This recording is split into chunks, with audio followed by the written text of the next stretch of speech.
Hello everyone and welcome. So in this section we'll be creating some realistic particle effects, as you can see in Engine right now.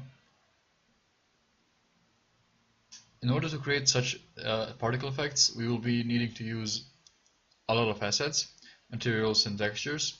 Sadly, Udemy doesn't allow us to just upload a Unity package, but what we did is we created a Unity package.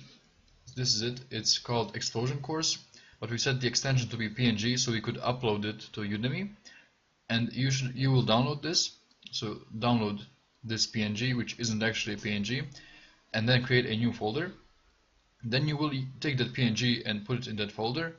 Now in the new folder, under View, go to Options, and make sure, now when we open these options, to go to View again, and make sure that Hide Extension for Known File Types is checked off.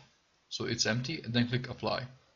Okay, and now you will rename this and delete PNG, and instead of PNG we want to say Unity Package.